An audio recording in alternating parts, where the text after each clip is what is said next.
Greetings, parish orphans and retrogrades. I come to you with Miss Stephanie Gordon, my wife, once again for an episode on what real Catholic marriages look like. We get a lot of comments, and so I thought I'd bring her back on. She's a crowd pleaser, and she knows a lot about how to be a great wife without LARPing. So what's up, Stephanie? Sometimes a crowd displeaser, but doing well.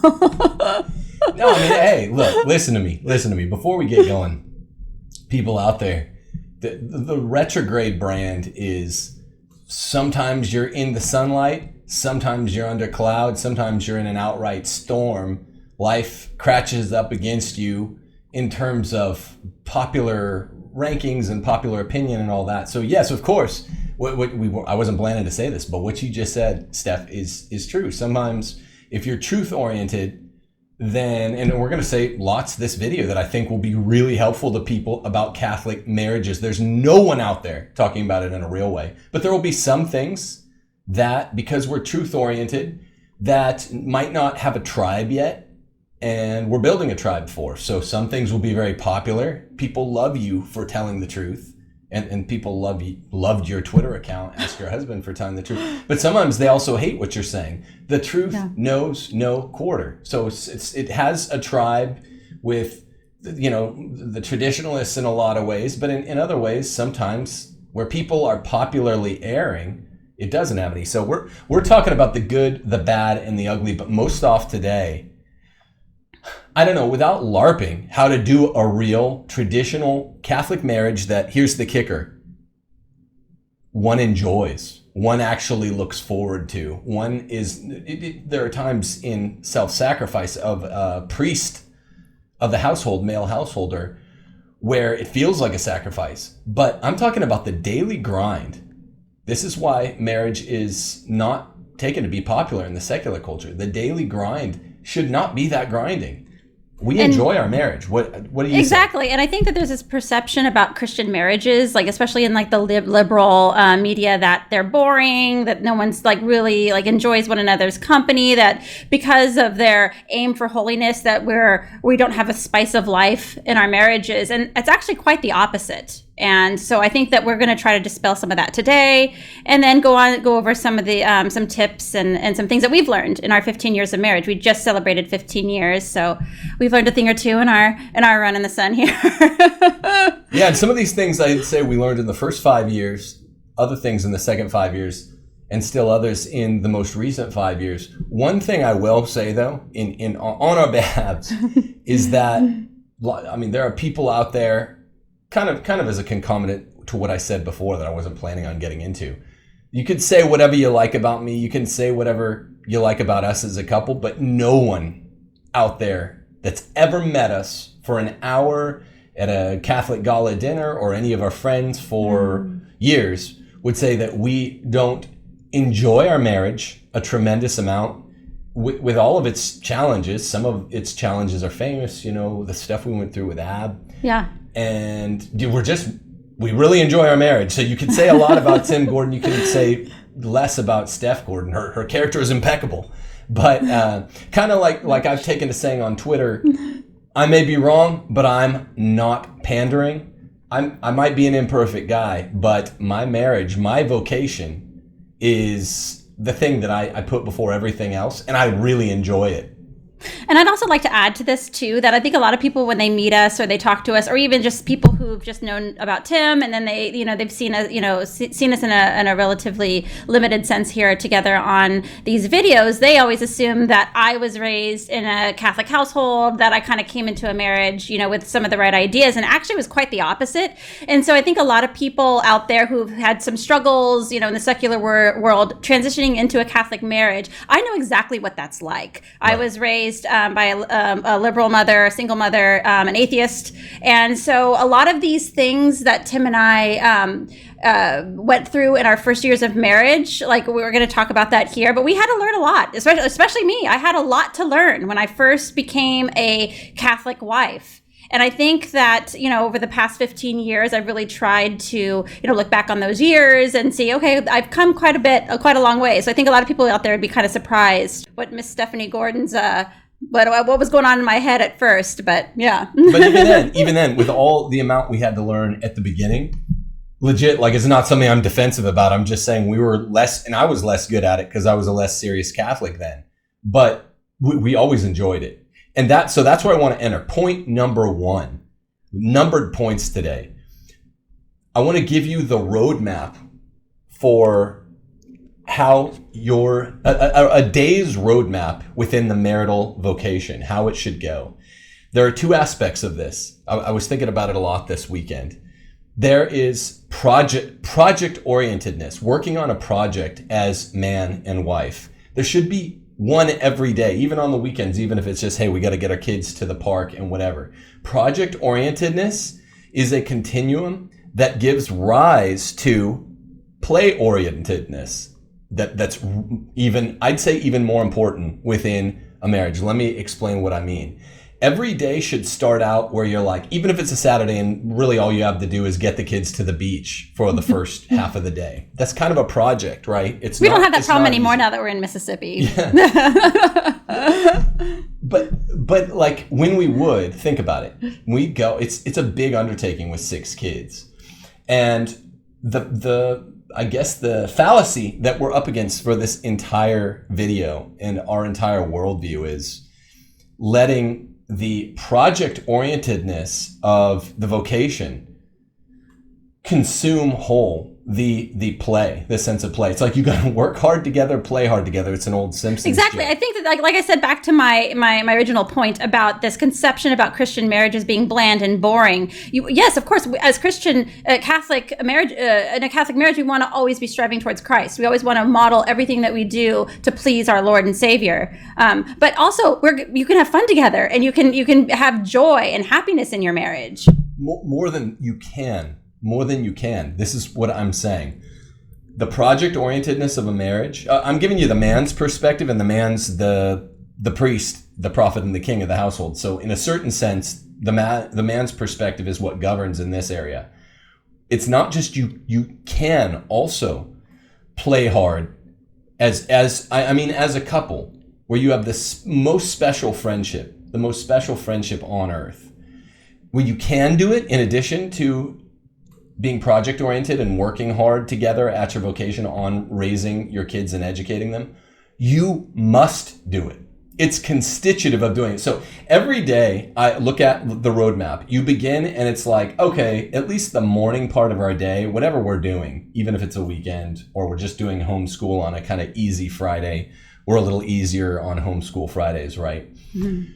You start out your day working together, and it's like 100 project mindedness, 0 play at the beginning. When you start out your day, 8:30 or whenever your day begins. And this is also part of the naturalness of working on a farm together. None of us do it. We're not LARPs, but agrarianism really is natural because it's what Aristotle calls the household economy. It's the family working on the farm, and the husband is in charge. He's the delegator. The wife is his first mate. So she's basically there like a secretary, being sub-delegator to the many kids. And you're all working together, and any victories or losses are shared. This is why in the unnatural kind of Puritan American slave-away workday, guys end up having affairs with their secretaries. It's because there's a natural bond that's being built daily, 5 or 6 days a week, 6 days a week in a law office, between some lawyer and his secretary, where you're project oriented together. Because you're striving for the same goal. You're working towards the same end. I mean, a lot of people already know this, but like I edited the first edition of Catholic Republic. We literally, for a full summer after it got dropped on Catholic Answers Press, we revamped it. And I sat there with Tim for months, and we sat there, we went over every single sentence, and we were working together. We do I work with him in the background on the RFR stuff. So it's just constantly working towards the same goal. Also brings you closer together in your marriage. To be fair, what you're calling an edit was after Catholic Answers had rejected the manuscript, and we completely rewrote it. So we went through every sentence, and you were like, this is a little over academic. I'd just come out of law school, grad school, And so we went through every sentence and rewrote a bunch of them. I always say that we put it from academic speech from Tim into Steph's speech, which is more common. So do you guys get what I'm saying? So the day begins 100% oriented at a project. And this is the problem with having, I'm a defender of capital economy, specialization of labor and all that. But the problem with the man being out of the household all the time and working away from a farm where you're really working with your wife and kids is you're developing that natural project bond with someone else. I've been blessed through everything that's happened over the last 4 months to now kind of be doing all my work around the home. She always has been a help, but now I'm around and we're doing the help together. And it really is, I don't know how else to say it. I'm not trying to be gross, and I don't normally talk on this topic. It's a sexual bond that's being built when it's a man who's the clear leader and you have a faithful secretary plus. It's more than a secretary, but it's an admin assistant. You're building this bond, and as you go through your morning, it is a continuum. So then it's more like, okay, we're getting what we have to get done. And then it's like 199 or 99-1 project-oriented, play-orientedness. Then it's 90-10. Then it's shifting to 60-40, then 50-50. And then at the end of your morning or 1 or 2 or whenever you're about ready to call it a day, working on whatever your project for the day was, whether it's a weekend or a weekday, whether you're homeschooling the kids or working on your book, you're editing together, or whatever. By the end, you're building in anticipation. And again, think of men with their secretaries, why there's so much cheating going on. I'm not excusing it. It's filthy. It's disgusting. It's vile. But the reason that's such a natural temptation is because the household economy, a koinonia for Aristotle, means the household economy, is because you're sitting there when you're getting excited. Oh, I get to get off, at 2:30 today. It looks like we got through our work fast. What you're doing is you're shifting from your project orientedness to the even more important play orientedness throughout your day. I'm 80% done with my work. Now you start flirting, and that's the F word for a husband and wife. There is no such thing as a good matrimony without flirtation. And again, I don't normally talk on this topic. I'm not a chastity guy. The S word, sex stuff doesn't come up a lot. Even Dave on his material, he talks about it more than us. But as it's shifting toward now you're 10% project and it's a Friday and it's 90% play. Let's say the project for the day was just getting the kids to the beach. Now you're flirting more with each other. And it's a gay term to flirt. I don't even like the verb. I feel silly as a man saying it. But what other verb captures what ought to be happening? Even if you're playing a game with 5 of your kids together, you're playing Sorry. You ought to be in a constant dialogue with one another where it's playful and fun and romantic. Let's use that instead of sexual. But it's romantic. This is the only thing that is satisfying, at least to a man, where they don't end up turning to porn, cheating, whatever, or just because they're not gonna allow that kind of moral failing. They're kind of miserable throughout the day. Does that make sense? Yes, yeah, totally. And I actually might bring you back to your number 2 then here as well. Yeah, no, it does. So that's the roadmap of a day. Yeah. And I really mean this stuff, having ruminated on it a lot after a conversation you and I had Thursday or Friday. I was like, wow, that was a great conversation. I feel like people want to hear this. That's the roadmap. Like if you're looking at on the trace, the bike path we go on, the full, every contour of the bike path. So and also, I think it helps you not to lose track with each other and what you're doing throughout the day. Okay, so you don't work together like in an actual physical office together. You have separate, she's at home, you're off at work. If you guys are having projects, you're not losing so much track with each other what you're doing throughout the week. And I think that also does happen quite a lot in marriages. I think you get so bogged down with what you're actually doing and the things you're trying to accomplish during the week, getting the kids here, getting the kids there, you going off to work, getting projects in, what have you, that everyone kind of is living these, I guess, lack of a better term, separate lives. These sort of marital projects where you're doing things together, where you're improving your house, you're doing going and just like what we do, we try to write together, things like that, whatever it is in your life, it's bringing you back together. You're kind of, putting your heads together and you're all working towards the same goal. Right. So you what you're saying is, because most people don't have the luxury of being around the house together. The man does usually go into the office. That's why it's invaluable for the wife to simulate that by calling and be like, how'd the big meeting go? People might be wondering, well, why is this number one? Because we're trying to set a foundation for like the structure of the day, and then everything else can kind of come from that. If you're working together, same goal, constantly checking in with each other, kind of keeping flirtation alive in the marriage, which is very, very, very important. Then all these other points kind of spring forth from this foundation. Amen. And the mood of the day naturally changes. I even would reflect when I worked in a law office on the lighting and how it affected my day as I worked toward the end of the day, what everyone's working for, toward the weekend or toward the end of the day at least. It's natural that as the day grows older and the shadows grow longer, you stop being so project oriented. Again, it's best if you can work on something together, even if it's just getting the kids to the beach or the park for a while that day.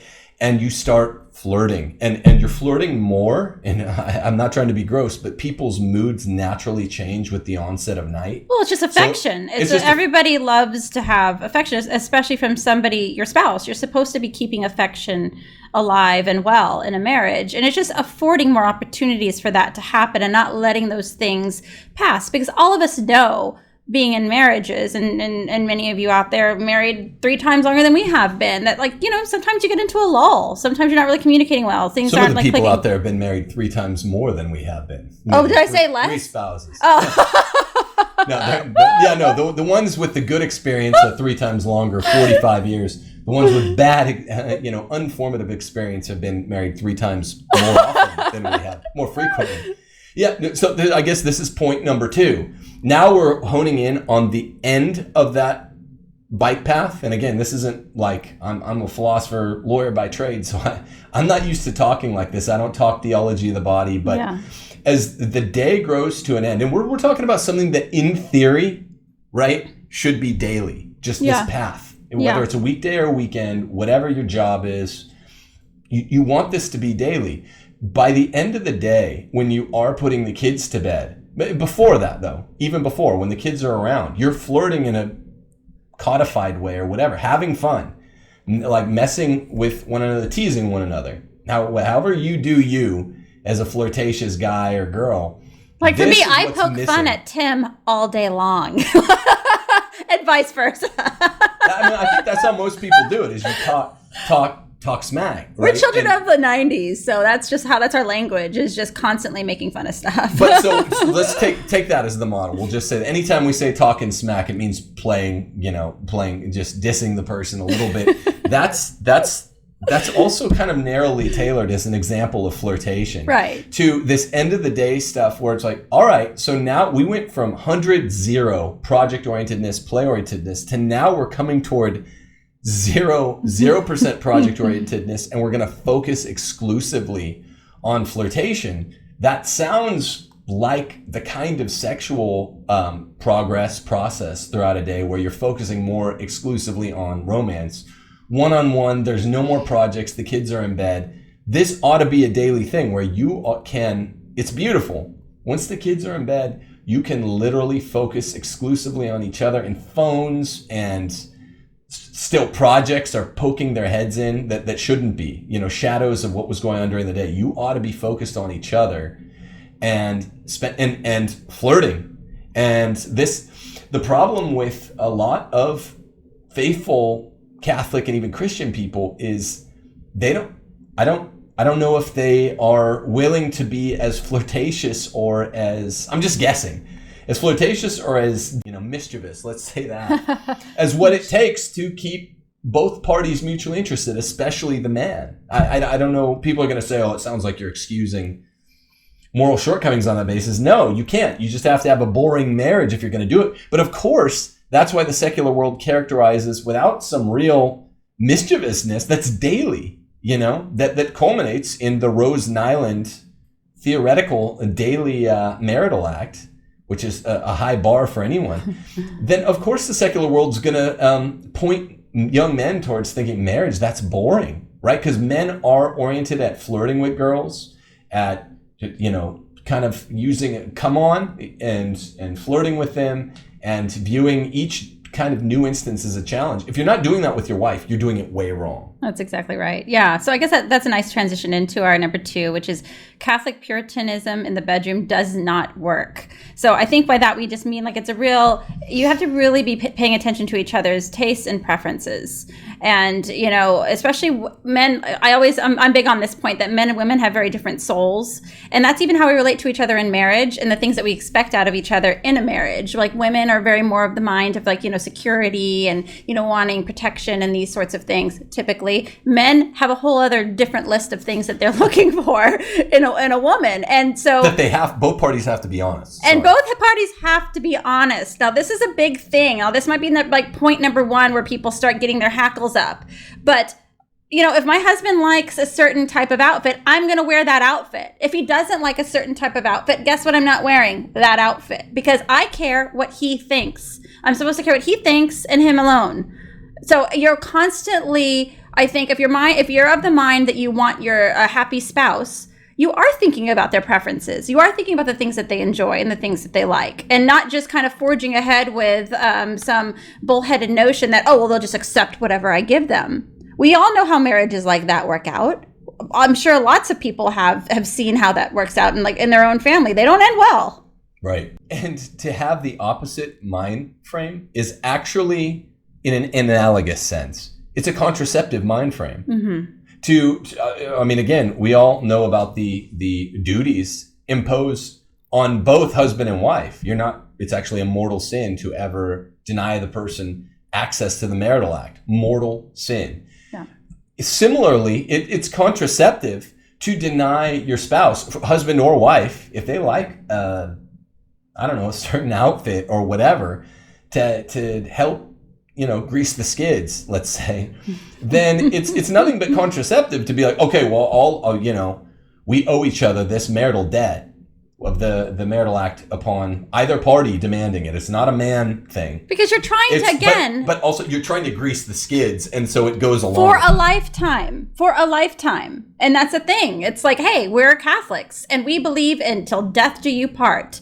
And so if you don't want to just fizzle out in your marriage, 10 years in, you want to keep things alive and keep things like fresh. And so, there's going to be times where you have to come to your spouse and be like, hey, I really like it when you do this, this, and that. I like when you wear this, this, and this. That's what the conversations you should be having in your marriage to keep things alive. So a lot of the dudes out there, even just hearing you or I saying this, are like, yeah, like, well, I wish, or okay, this does sound good. Notice how marriage is, we might not be expositing what we're trying to say perfectly, but notice how marriage is all of a sudden to the single people out there sounding much, much more attractive to the man out there. Whereas the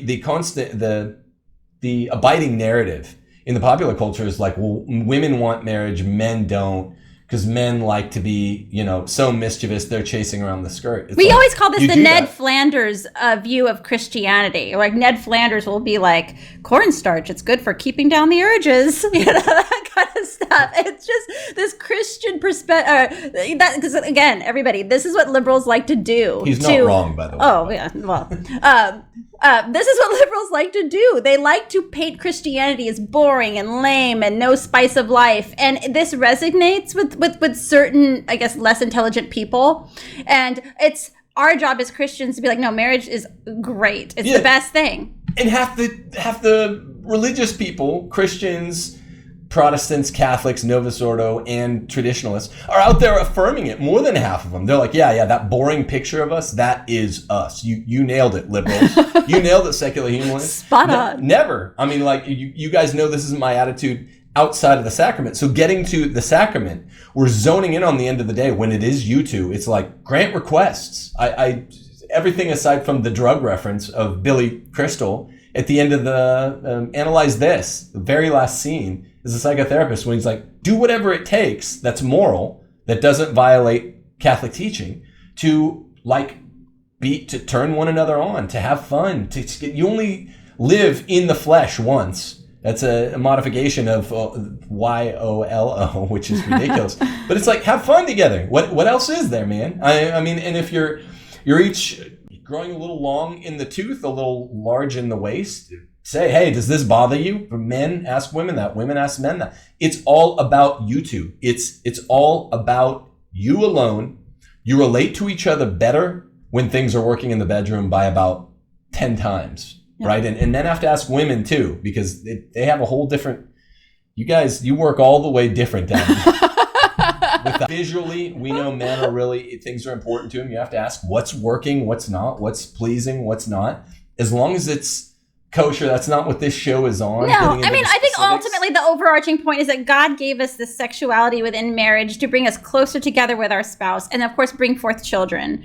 And so I think that a lot of marriages get really lazy about the health of that particular aspect of their marriage, because they're so bogged down with a lot of other things like routines and whatever challenges come along the way. But it's really important to like we said in point number 1, to focus on like the flirtation and the attention to your spouse, and this one, number 2, being really concerned with your spouse's focusing preferences. on the play. And it's very important. If our 1 and 2 are functioning well, which I think are again, this 1 and 2 are bedrock, then it's going to help you steam through your day.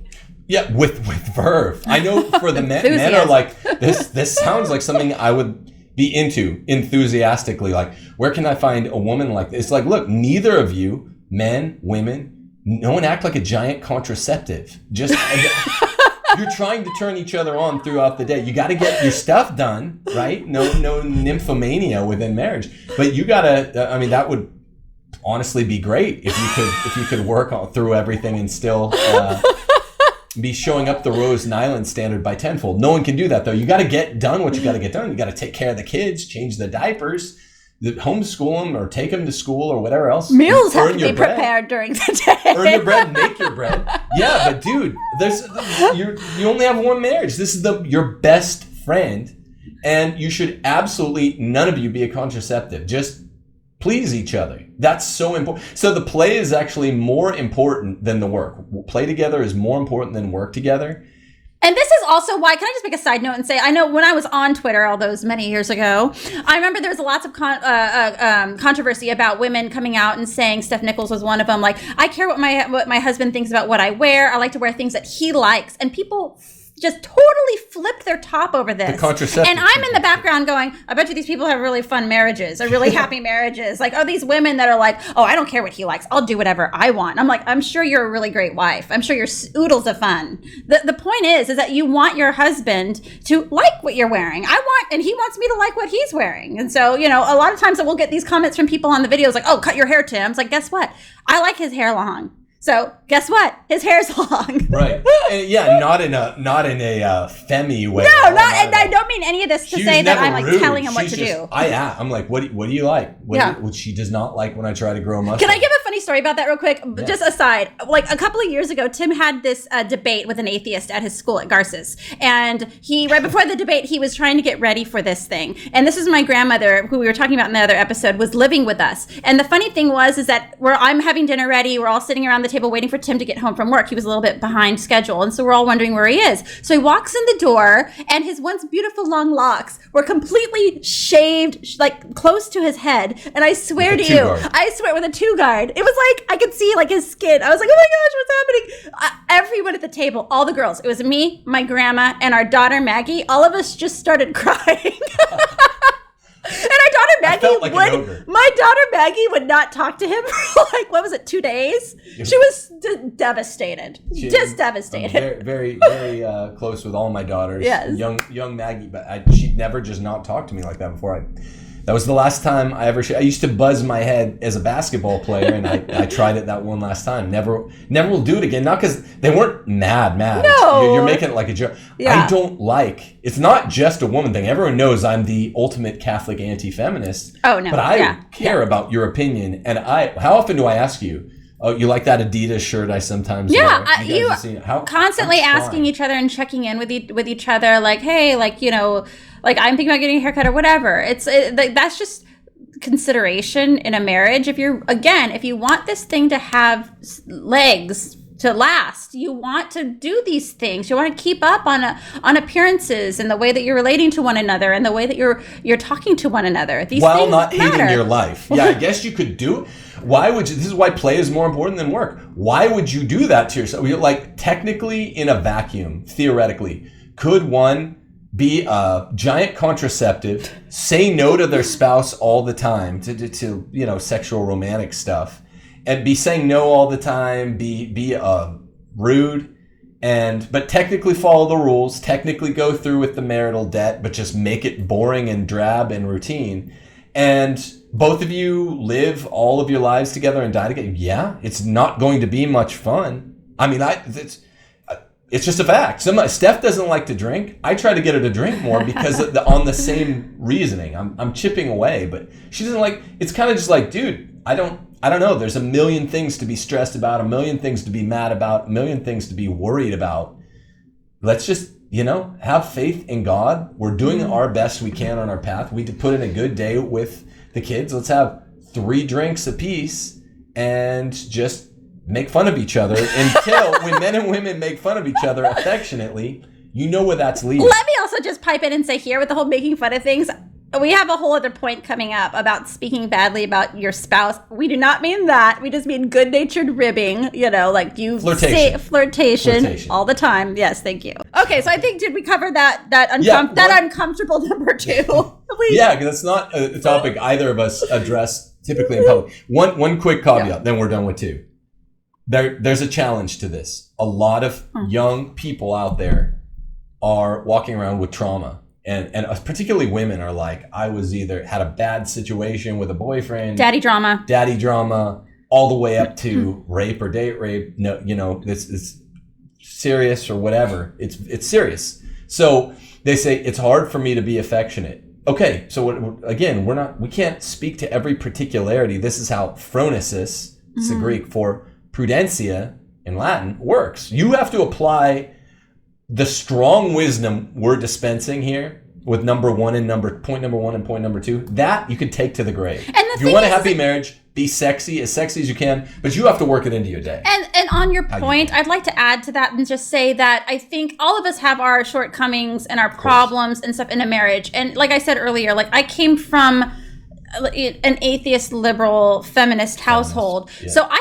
had a lot to learn when we first started our marriage and even our courtship. And so I think once I got it in my head that I want this to be like the best it could be. And I want to serve God the best that I can. And to do that, I'm serving my husband and I'm serving the marriage. Once I got that in my head, then I was able to kind of get over myself a little bit and be like my own preconceived notions and some of these bad ideas that I had brought in where I was kind of fighting for certain things that were just silly at the time. And so once I got it in my head, okay, we are striving for heaven here. We are each other's path to heaven in our married relationship. And so I need to get over myself. I need to get over my pride. I need to get over whatever it is that's happening and try my very best. Obviously, you're not going to be, if it's real trauma and there's real, something really bad happened to you in your past, it's not going to be perfect. It's going to be clunky. But as long as your spouse knows that you're trying, I'll try to get a little bit better every day. If you're naturally a mega introvert and you have a hard time letting loose and,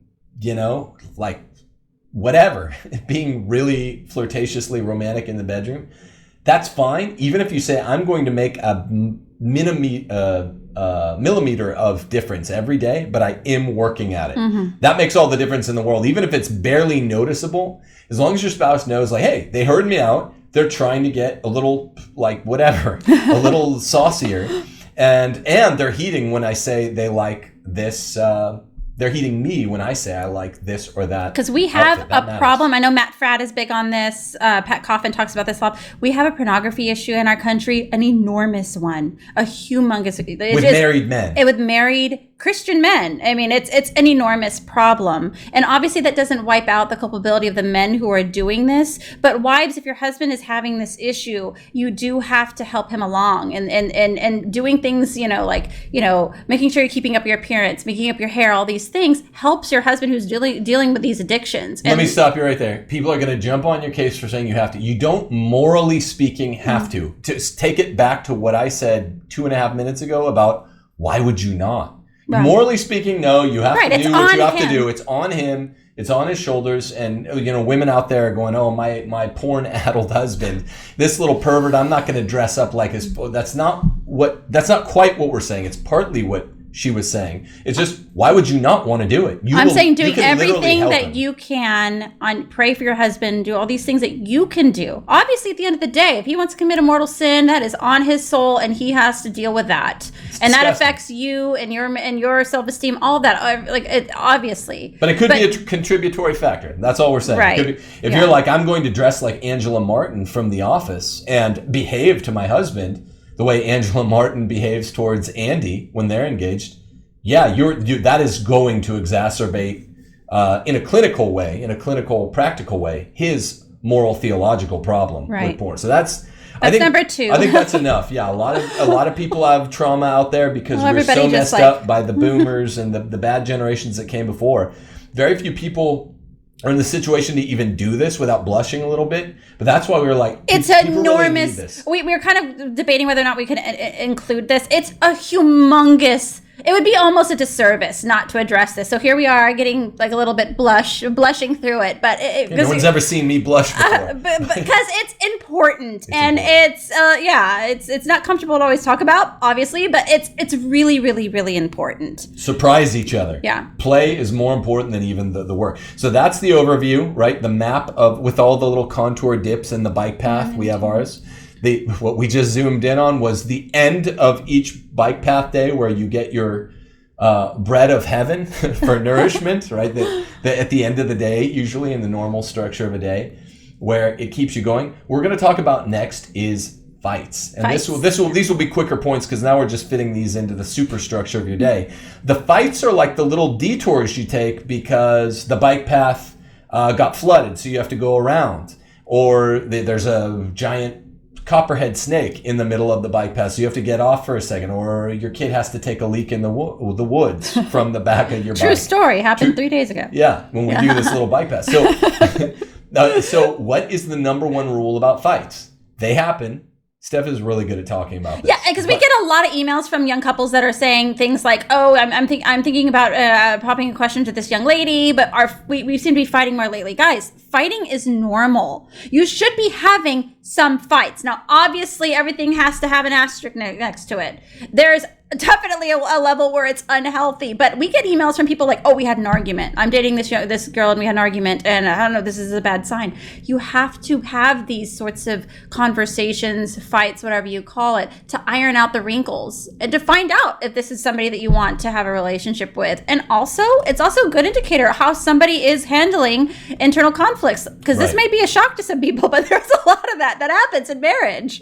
You have to deal with all manner of untold stress, strife, trauma, snake attacks, hurricanes when you first move to a new state like us. Three hurricanes. Surgeries, three hurricanes. The third one's on its way. Just stuff, the contingent nature of fallen life. Right. You don't know what's coming up. This better be someone, this goes back to number 2. Everything really goes back to number 2 in a way. This better be someone that is incredibly sexy to you. And I don't just mean physically, I mean, you ought to be really interested in this person enough to play, to work with them, to deal with the stress of life, because you will fight. You do have more fights, almost deterministically, the more stress you have. And sometimes I just get to the point where, how many times have I said this? I was like, no fight. Our goal is just no fights for 3 weeks. I'm like, that's not common, because left to our own devices, you'd have them more often than that. But if we have a lot, it can start feeling really negative. A couple, 3 in and a then week. affects number 1 and number 2. It affects like the way your flirtation. It affects how you're relating to each other in the after hours. All that stuff. It definitely affects that. And then it's a vicious circle, because once you're no longer flirting with each other, it's really easy to go get into your own thing. This is what the couples that that regularly take separate vacations, and that regularly go to bed angry, and that regularly deal with each other with the silent treatment, that it's just easy. You're just getting off the path, and you're each getting off opposite sides of the path and going in different directions. And I don't see how people do this and come back together. So think of literally fights as Some fights are worth having, some are stupid. You'll be tempted to have stupid fights. Don't engage in those. But the ones that matter, think of them like a detour from the path. Like, I want the quickest path back to our bike route so we can get on with our day. And our kids are like waiting for us to finish this argument. You got to deal with stuff directly. Surgically. And surgically. You have to zone in on what the actual problem is and not like bring up like how like somebody like burned a pie like 4 years ago or like all that kind of stuff. I have a problem with that. Working on it. You have to keep things surgical, so you're not spending 3 hours in a fight where you're going over like every single little thing, like stupid thing that bothered you that week, you know. And I think that might be even a problem mostly with women, that we like tend to be like, oh, well, you did this, and this. Like, you just kind of let things rack up, and then you're just kind of nitpicking back at your husband. You just gotta like let the small stuff go. Obviously, some stuff really does need to be talked about and need to be fought about, and you know, you have to keep zoning in. Sometimes you know kind of gets out of control, and you just have to keep your eyes on the prize, right? And work through it forensically, like a debate where you each take turn, and may the best argument win. If it's something that's logical or theoretical, it's like, well, let's work through this. And no happy wife, happy life stuff for cucked husbands that say, oh, I wanted to bring this up with my wife, but I didn't want to point. It's like, well, for one thing, you're the leader. For another thing, you're not really the equal in terms of authority. You're not. But you are equal in this other way you relate to each other as best friends and as romantic partners. There you are equal. You kind of wear different hats as a husband, priest, prophet, king. Right. And as just a person who's more emotionally dependent on this person sitting next to you than on any other person in the world, you are just kind of desperately vulnerable. Like, and so if they hurt your feelings, it doesn't matter whether a woman hurt a man's feelings or a man hurt a woman's feelings, provided that you're not saying this, you know, every day your feelings are getting hurt as a man. Tell her, you know, just be like, hey, this hurt my feelings. You know, you can't do that. Like, it really, men should not be going around crying, but it's okay to acknowledge that you have feelings and be surgical in your approach to remediating whatever hurt your feelings. And also apologize. Like, that's something that, again, like I was very bad at when we first got married, because, you know, I was raised in a house where kind of the woman was the ruler of everything, and that there was apologies just didn't happen. And so that was something I really had to learn. Yeah, I had to learn that, you know, and that is a clunky process where you're almost kind of gritting your teeth and going, I apologized for doing X, Y, and Z. And I'm not even saying I'm not great at it now, because everybody who's followed me on Twitter or whatever knows I even, you know, I get kind of a fiery personality. Kind of hard for me to, I guess, get off certain high horse on certain topics. You got better at it doing marriage. And but it's like we said about the trauma with the romance. As long as the spouse, you got slowly better at first, then you took a step up, then you go through a path, then you kind of the remediation levels off, getting better at stuff you need to. As long as the spouse sees that there's some progress, even if it's slow, it's like, yeah, you got much better at apologizing, which is really important. Here's the other thing. It doesn't have to be an absolute rule. Your kids will see you fight some, but generally let them see the start of the fight. If you can go into the other room, it's not going to scar them to see you have the whole fight if you're not like throwing dishes at each other and stuff, which you shouldn't be. But definitely, if you did go in the other room, come back in the room for the apology. Let them see the final ending of because kids need to see their dad apologizing to their mom apologizing to their dad, and the parents apologizing to the kids. Very important. People forget about this. Is a marriage episode, but for goodness sake, parents also have to apologize to children. Right. Very important. Right. With a lot of people flat out, particularly in traditional communities, seem to think they don't. That's asinine.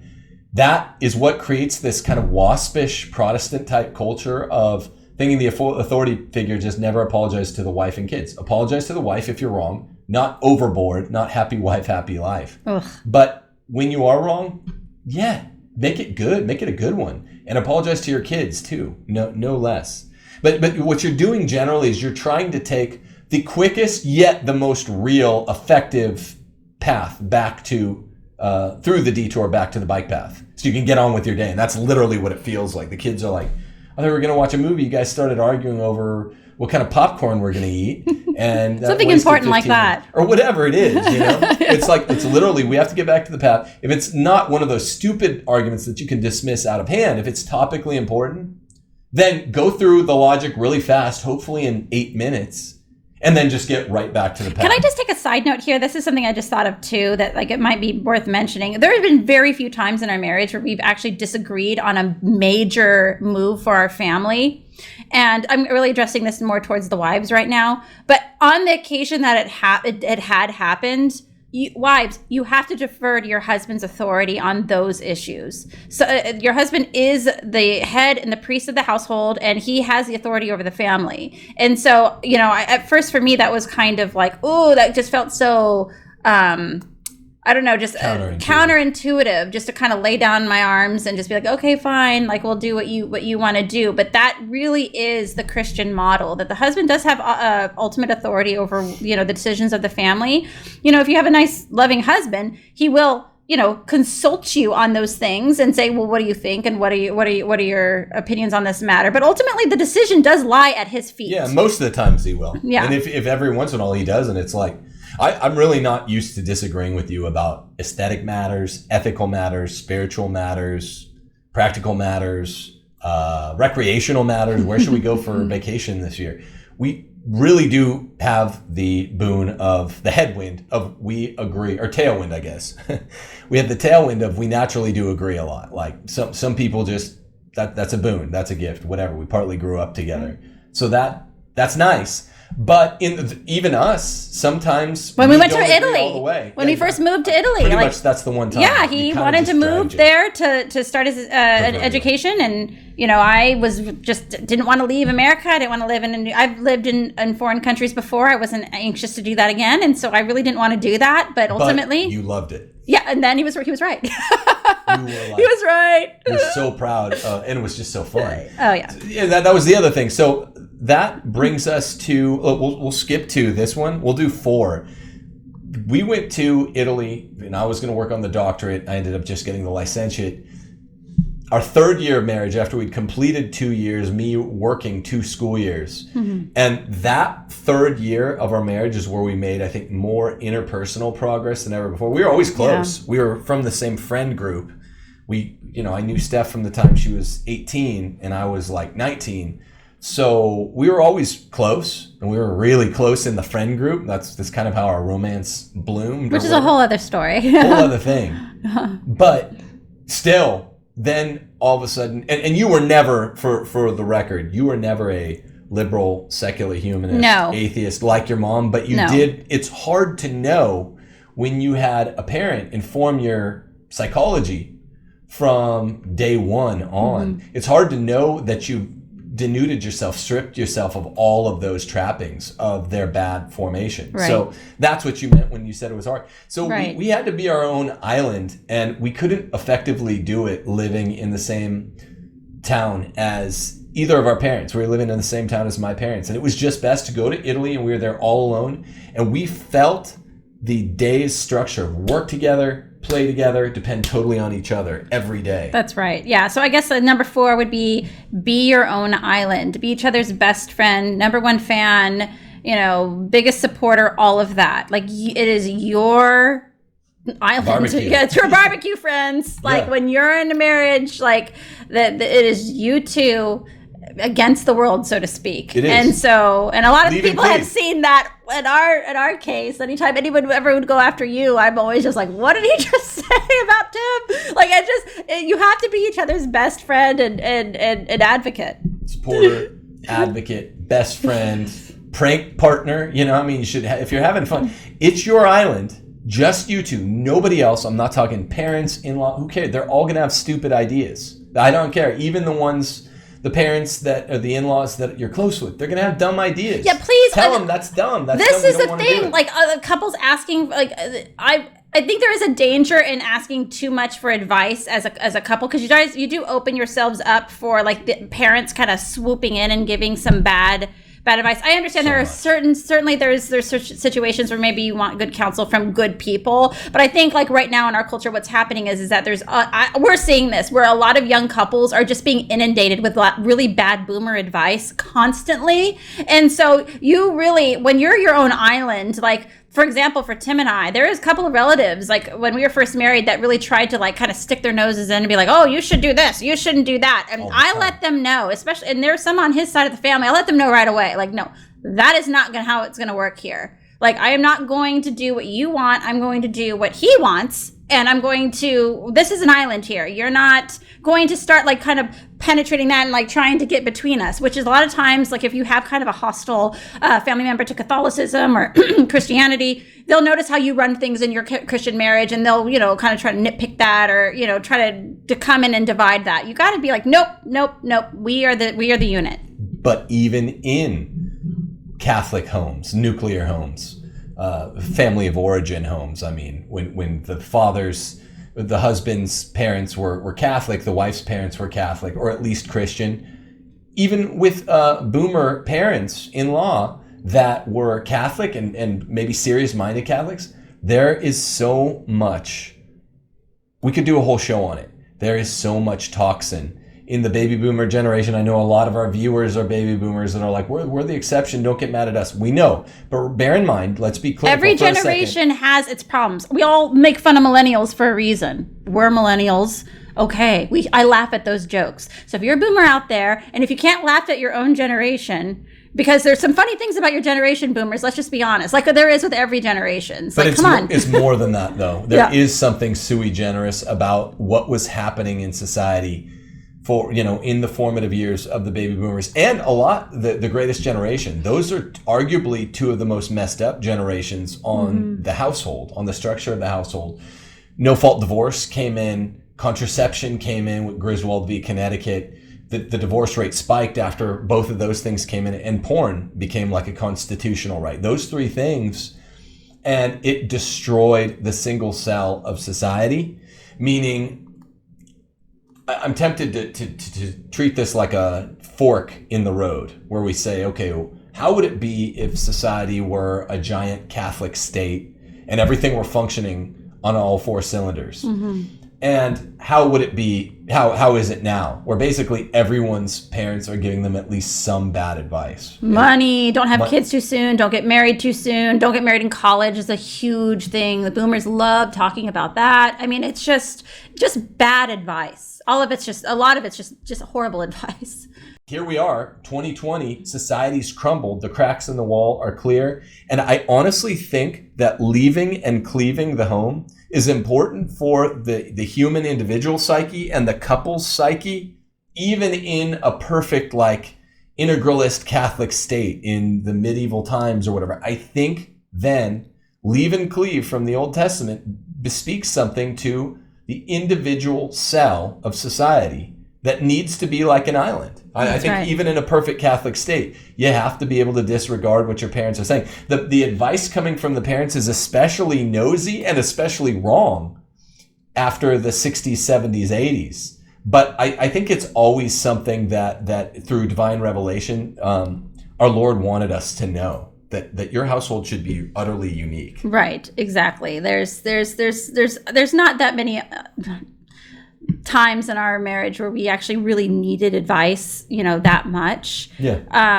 I think that those times that we sought it. We actually looked for it ourselves. We weren't just sitting at Thanksgiving dinner and some aunt was like, "Hey, I noticed that your husband was making all the decisions in the calls there." And then giving me her worthless 2 cents about that, right. Which is where this is usually always happening. I'm always having people. I had one family member that said, "Oh yeah, your husband. You shouldn't you tell him to do this, and this?" And I'm like, "This is why you're 3 times over divorced, because of that attitude." But I digress.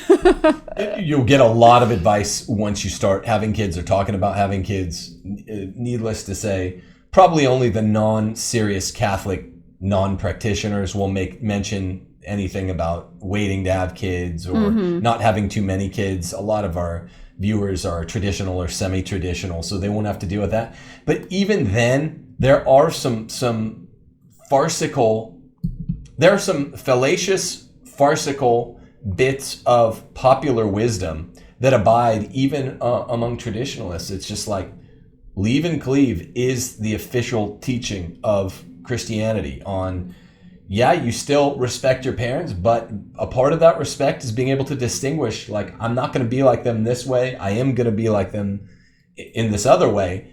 And I've kind of thought this through before I even got married. I'm not really looking for advice on when to get married or when to have the major life events unfold within the marriage. And you need to figure these things out for yourself. It's a very unattractive and uncomfortable thing for, somebody to be involving another person in the marriage for advice and just constantly that sort of thing. If that's happening, you just need to stop that. I mean, it's just, you need to work things out together. I think something that you said that is you're just extremely, extremely strong at is being a fan, best friend, supporter, fun co-conspirator, or whatever it is. And it sends the most important message to me, to the spouse, and I think I'm pretty good at it back, but maybe not. Maybe not as good as you, but that sends number one, primary, to your spouse. Their psychology matters. Men tend to be stoic, but their feelings matter as much as females. Like newsflash. Right. So you send that message to them, but secondarily, maybe tertiarily, maybe quaternally, you're sending a message to the world. People will know prophylactically you're nosy aunt, not even to try. People don't even try with you anymore. Didn't even try with you after the first 6 months we were married. No. Tim and Steph are a unit, man. I mean, people that, again, we both have flaws. I might be wrong, but I'm being honest, and I'm not, LARPing, and I'm not, lobbying for someone else. But I might be wrong. You have your flaws, whatever. But we are a unit, and no one can come between us. So that's the secondary effect. And you want to be projecting that yes. to everyone around you. And that'll become more important in some of our other points later on. But you need to be letting people know. I mean, not like in their face every day, like, hey, guess what? You're not going to come between this. Like, I mean, that would be obnoxious. We're just saying, like, they need to know, like, these sorts of situations where, like, an aunt is giving obnoxious, like, advice. Like, no. Like, they will know you were Christians by your love, They will know. And how do you handle those sorts of things? Like, because a lot of people might be like, okay, yeah, that's fine and good to say that, but like, what if you are at like some uncomfortable family dinner and like your obnoxious aunt is saying these sorts of critiques on your like Catholic marriage? I mean, honestly, there's been lots of times where I've just been like a straight up like, well, that was rude. Like, like just like being like forthcoming like that. Like if somebody's saying something like, or if somebody said, oh, you need to tell Tim that he needs to do this. I was like, no, I don't. That would be obnoxious. That would make me a bad wife. I'm not going to do that. Like, my strong intuition is that among the traditional minded Catholics who comprise the majority of the audience here, the main fallacy that abides is not so much during marriage, though I've seen a lot of that too, but before marriage. That I think there's still a lot of advice that's really, really negative that is tantamount at the end of the day to standing in the way from parents to from wellspring to offspring, standing in the way of a vocation. Once your kid is going to college, they are 18, 19. I mean, they are absolutely in the dating territory. And if they meet a boyfriend or a girlfriend their first year of college, the Christian thing to do, and if let's say they're a good match and they're getting closer, the Christian thing to do is not to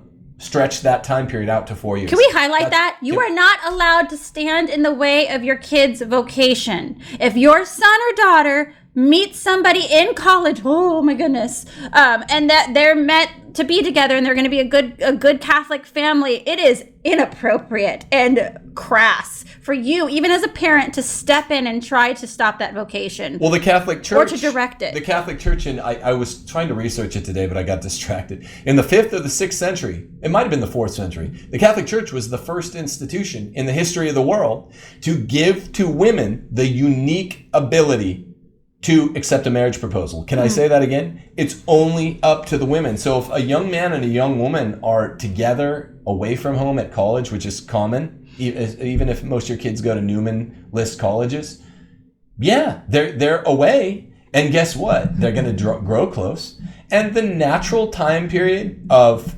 evidentiary showing, which is what you're doing when you're dating the right way, You're not having premarital sex. You're trying to get an evidentiary romantic showing of how you will be as a couple, a little snapshot. It takes 6, 9, maybe 12 months to know. And then once you know, you don't want to, this modern trend of big weddings is secular humanist. Once you know, you just want to get married right away. So yes, parents out there, expect that if your kid is serious-minded about their faith, they're not engaging in premarital, if you raised them well and they're getting that this is my vocation, this is my path to heaven. It's lower than the ordained path to heaven, but it is the way I'm going to go. I never felt called to the cloth. I found if the girl finds her captain, if the young man finds his first mate, they're going to want to get married soon if they're doing it right. No one else. It's a mortal sin to stand in the way, and therefore people don't understand, particularly in traditional households, why I didn't ask anyone but your permission for your hand in marriage, and I wouldn't. This caused a lot of controversy on Twitter, the whole asking the father's permission to marry the daughter, because I think a lot of people look at that model and they're like, that seems very traditional, very respectful, very gallant, all of this. And maybe, like, if your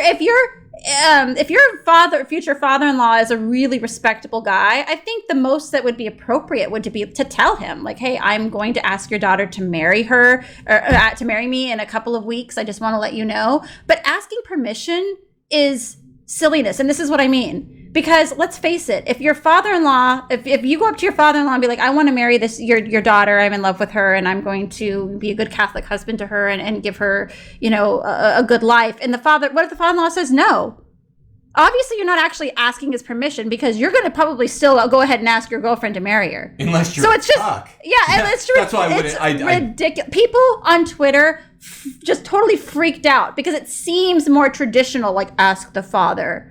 But which is really, what happens on Twitter. It's picture thinking. It's picture thinking. It is. I forget which pope it is, made it clear. The only person whose permission you're seeking, because you're going to be this island, right? That is the woman.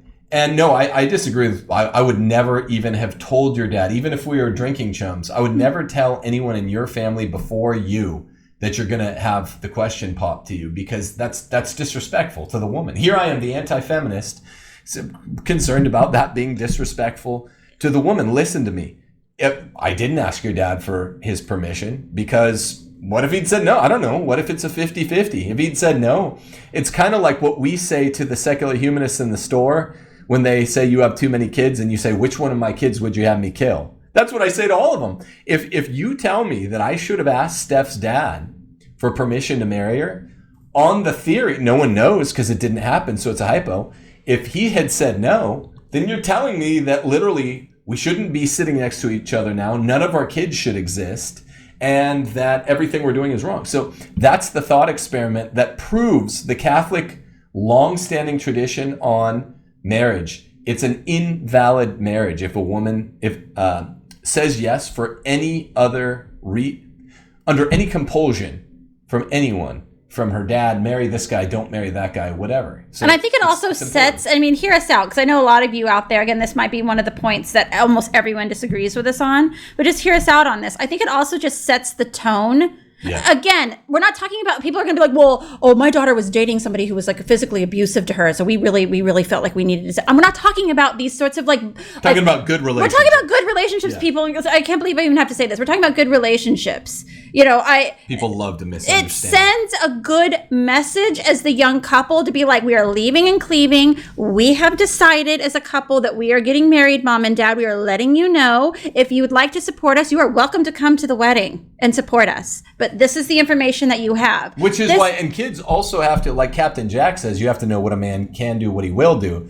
If the parents don't want to support you in your decision to get married, then you have to be able to pay for it yourself, which is why eloping's honestly not a bad idea. Have a cheap little wedding, then all of a sudden you're in the sacrament, you're on your vocational path, and you're not living on anyone's dime. It does, kids out there or teens or 20-year-olds that have a boyfriend or girlfriend they want to marry that might not be a popular decision. You need to do you here. It's your vocation. No one has the right to stand in the way.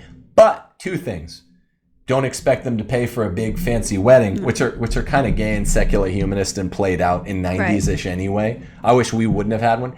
And number two, important point, the most common thing I've seen that's the threat, the occlusion, the block, the weapon that the parents wield, college tuition. Yep. I don't understand why, if you're already paying for college tuition, you would have a problem continuing to pay for college tuition anyway. And presumably if a young man and a young woman met in college, they ought to, nothing changes, right? They just now can live in married student housing, which is still a real thing. It should be at pro-life schools, at pro-Catholic schools. And, if the parents are so willing, they just continue paying for tuition. Both of the young marrieds, if they get married their sophomore year of college, they get a summer job, you live cheap.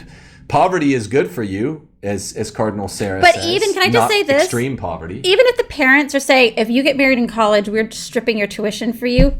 Fair. That's fair. okay. That was what I was getting to, is that is in their Plus, I'd like to actually see power. them do it. They probably won't, but yeah. But no, that's what I was getting to. Is the point that's in their capacity. It's not, I don't think it's particularly fair-minded, but it is something they can actually do. So separate. They can do that, and then it's just like, okay, so what you ought to do is still marry this person if you felt called to the vocation.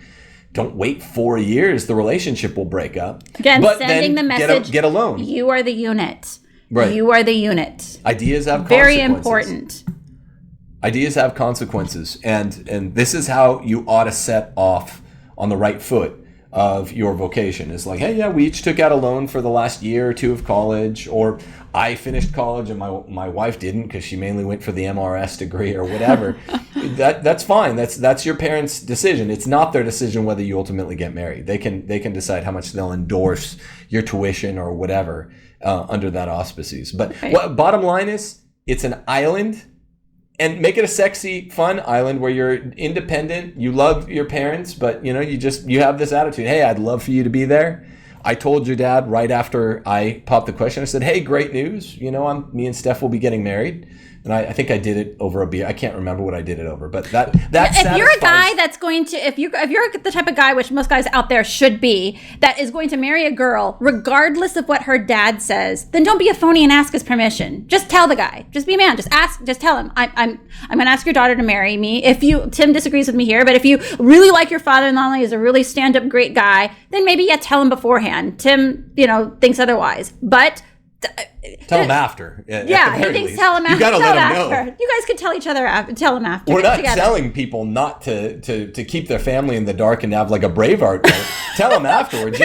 I think the young woman deserves to know first and to help you spread that. Or maybe even, I think it's kind of a corny, empty gesture. I think, look at it. It's in every secular humanist movie. They hate marriage, but they always have the young Hugh Grant guy taking the dad out for a beer. It's like, you hate marriage. Why would you be celebrating this and romanticizing it? I think it's kind of cool to go, maybe you and the new fiance take out your father-in-law and your mother-in-law and say, hey, by the way, dinner's on us. We're celebrating something. We're getting married, baby. We're tying the knot. I think that's the more dope, more manly way of dealing with it anyway. But you'd work that out. And it also saves you from getting all the dumb opinions, honestly. Because you're like, we're getting married. No one's going to be like, really? Because I thought you could do so much better. Like when you're sitting there together in front of one another. Right. And there's no trauma on this end. No one had a problem with the way we did it. Right. But also, big weddings are played out and they're kind of secular humanist. Yeah. So that's that. The husband. Something I said, this brings us to point number 5. It's a quick point. The husband is the priest of the home, the priest, prophet, and the king. In maybe 2 of those capacities, you'd say king and priest. He is above, he's elevated in authority. But, and I guess as a prophet too, you're kind of the one that has to be the grumpy Gandalf figure and say, we need to amend. But as a friend, as a co-vulnerable, as a best friend, you are right there 50-50. So you're wearing multiple hats, priest, prophet, king, and then just best friend person that, you only really need the high opinion, the high esteem of one other person. Yeah. I mean, how does it work on days where people get pissed off at me for saying this, that, or the other thing. It's like, you can get glad in the same pants you got mad in, because I have a woman who loves me. I have 6 kids that love me, and I'm just trying with Jesus, Mary, and Joseph to stay on the way to heaven and say the truth. And sometimes what I say will be very popular, and sometimes it's very unpopular. And it's easy to do that because I know this person right here supports me 100%. No question about it. With sometimes advice and consent, like, hey, this was a really bad look. Then I'll look, and she's almost always right, but it's never gripey. And it is a little bit tricky, I'll say, as being the priest of the home that is on the hook for sacrificing yourself, the prophet that's on the hook for saying, our family's taken on a really bad habit, too much screen time, whatever it is. We need to go on a 5-mile walk every day. We started that at the beginning of the summer. Mm-hmm. The king, the one that does need to be honored a little extra because of being priest and prophet, it can be hard to balance that with being total equals when you put the kid to bed and just like, oh yeah, this was kind of a hard day, and the wife actually feels bad for you, even though you're bigger and stronger. Well, and I think that a lot of our Catholic men out there, who I just want to tip my hat to, that are doing their job well, they have the harder job. And so I get a lot of criticism all the time about, talking about like the man is the boss of the household, the boss of the wife, all of that. I get a lot of heat from that. But I'm like, listen, if you're a type of woman if you married like a good Catholic man and he is doing his job well, he has the harder job, and you owe him respect and owe him obedience. And some women might be like, well, my husband, he's not doing like a good job. And to them I say, well, you picked that guy. I mean, it's like, why are you talking to me about it? You picked him, like, you made a vow. And now you're in a situation where, you don't like your boss very much. I don't know what you want me to tell you, but that is still your boss, and you still honor your husband as the priest of the household. Right. Yeah. You gave yourself a headwind rather than a tailwind by not picking well, but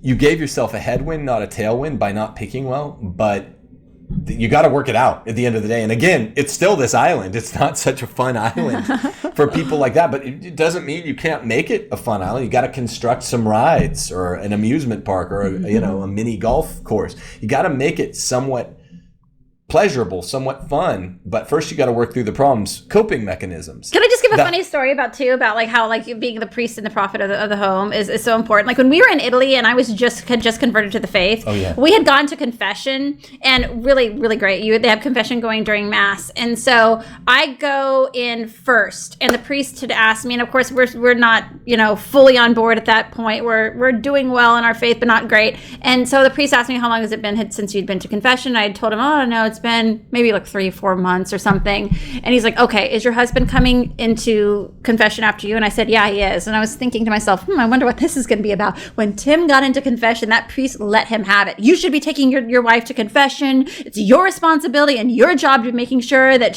her soul is clean and ready to go. And it was quite funny, actually. He was right. Yeah, yeah, man, thank him. God bless him for it. I mean, it wasn't like it had been years, but it had been, 3 months, and I was glad he did it. So priests, prophets, and kings rolled into one job description.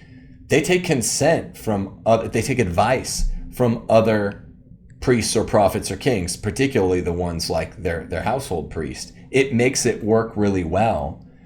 I guess the point is, it's a little hard to roll all of the jobs that a man has into one and still maintain your egalitarian when you're best friends and kind of romantic partners at the end of the day. But then during the project part of your day, to bring it back to our superstructure for each day, you're the one delegating, calling the shots. When the kids are in bed and you're just flirting together or having a good time, then you become kind of evening tide, almost like equals. And there's a shift there. And then in the morning you wake up and you're project oriented again. And it doesn't have to be palpable in the sense of, I'm wearing my priest, prophet, king hat now. I'm wearing my best friend and romantic lover hat by evening. But I guess the normal logic of a happy marriage goes along. Goes along, and you get better at it it becomes more seamless as you go on. Sorry, I was going to do the same thing. So this brings us to our 6th point. Oh, this one is a big one. Never talk bad about your spouse. Oh my gosh. How many? I cannot tell you how many times I've been in a social a situation where I'm talking to some wife and she is like griping about her husband, like, "Oh, I wish my husband did this," or "Oh, I wish my husband did that." That is so gross. Stop it. Stop doing that. It's not only is it inappropriate, but you just look ridiculous. Foolish. It's a bad look for everyone. And even though this is an ostensibly natural pitfall for women, I talk to a lot of men that piss and moan about their wives, and it's just as bad a look. It seems like a more natural pit. It's kind of worse for men to do about their wives. Totally bad. It vitiates, it goes against, it destroys all the good we were talking about. Be your own island, best friend, all that stuff gets destroyed with one remark where you say, "Oh, my wife is such a drag." And men tend to do it as a form of passive aggression when they're kind of betas and they're letting their wife run the household. They know that's wrong. They're violating nature. They're upturning nature. Mm-hmm. And so it creates this vicious, vile passive aggression later where they're, instead of being their wife's number one strong, ardent defender, they're actually, they're the one bringing up their wife to make jokes with other people. You ought to be kind of, if someone's making an unflattering joke about your wife, not a little peccadillo. Yeah. Someone's making an unflattering joke, you ought to be the one saying, "No, that's not true. That's ridiculous." But in this case, where the beta men are passive aggressive because they're essentially being cuckolded at home or emasculated. Because they don't want to take on their wives for like unfortunate conversations about, "Hey, honey, you need to do this better." So what happens is you have these, for lack of a better term, wimps who are basically just letting their wives run their households. And then what are they doing? They're going almost like women behind the scenes with their buddy, like, "Oh, my wife is driving me crazy today. Oh, she was being such a nag," all this stuff, because they don't have enough spine to be like, "Honey, we're sitting down today and we're going to have a conversation about how you've been treating me the last couple of months." Right. You have to have those conversations, which is why we put fighting on this list. You have to be able to fight with your spouse. Too many husbands in this culture, just, they don't want to deal with their wives for whatever reason. They're going to be, emotional. They're going to be grumpy. They're going to take it out on them. If they say something they don't like for the next few weeks, it's going to make like their living situation hell for a couple of days, whatever it is. And so they wimp out, and then things get built, they build up, and then they're griping about their wives behind the scenes to their buddies. It's disgusting and gross, and it's a mark of laziness. Right. It's laziness. Just address your spouse. Wives, I don't want to hear about how your husband isn't like a great leader. Like, first off, you picked him, like I said before, and so what does that say about you? And secondly, I don't, it's completely inappropriate. Just talk to your husband. Just have a frank conversation with him. Other people should not be knowing these sorts of things about your marriage. This tees up point number 7. Marriage is wrought of authentic masculinity and femininity. Husbands who say, I'll ask the boss, or happy wife, happy life, or any of those code terms for I am emasculated and I'm bitter about it, but I'm trying to sound jolly about it. This always leads back to point number 6. And also, guys say that to me all the time. Like, whenever we'll be like at a line at the store, and I'll say, "Hey, Tim, can you grab this, and this for, do you mind like right there on the counter to grab like a whatever for something?" And the checker or whatever it is will say, "Oh, happy wife, happy life." I'm always just grossed out. It's just an effete culture, just constantly kowtowing to women. And honestly, when they do that to me, when men are like, "Happy wife, happy life," I was like, "No, he's the boss. I'm not the boss." Are you talking? But what am I, a tyrant? What do they try to say about women? I could kind of turn it over on them, like, "Happy wife, happy life." Are you saying I'm tyrannical? It's gross in the same way of pseudo faux femininity, that it's gross when this sometimes comes up. Pseudo or faux masculinity rears its ugly head, and guys will say something about a chick that's not your wife that walks by, and you're like, "No, dude, don't talk to me about that." They'll be, "Come on, don't you think that woman is really good looking, really hot, whatever?" You're like, "Dude, that's gross." I've had guys say even grosser things that are more openly quasi-adulterous. And it's like, that's gross to say that uber masculinity, false masculinity. Same thing with the uber gross false femininity, except the femininity example is much more frequent. Right, I guess you gotta do what your wife says. I'm like, no, that's not how it works, and that would make any man bitter, and that's why it's been popularized by the evil one, really, and it has no place in Christianity. It has zero place. It's kowtowing to women. It's really just a mark. Like, honestly, like if we hear some guy in a social setting say something like "happy wife, happy life," or "I'll ask the boss," it's like, okay, I know I'm not gonna have anything in common with this person. Not gonna hang out with you, dude. Like, I'm not interested. This is an inversion of an order, and it's just all over society. And we're even getting these comments like at the grocery store where I'm having to like have these awkward like interludes with these cashiers or whatever about like how actually I'm not the boss, he's the boss, because that's the natural order of things. And I'm happy wife, happy life. I'll just get myself under control and not be tyrannical. It's too much information, much as the unwelcomed, unsolicited conversation about how many children, how often we procreate, and when we're going to do it next with boomers arises. And you're like, well, I could rejoin and tell them, no, we're going to, I don't want to be celibate, so we're going to keep having sex and having children. and contraception is bad. Too much info, but I'm not going to not say it sometimes. Same thing with the happy life, happy wife, or the wife is the boss stuff. It's like, why am I justifying myself to you, like checker, like bag boy, or whoever it is? It's not comfortable, and there's no ideal way of dealing with it. If you don't say it, then you're underwhelming. If you do say it, then it's overwhelming. It's just a bad situation. People don't understand complementarity, right? The natural sexual attraction between the active part and the passive part, the male and the female, the leader and the natural follower.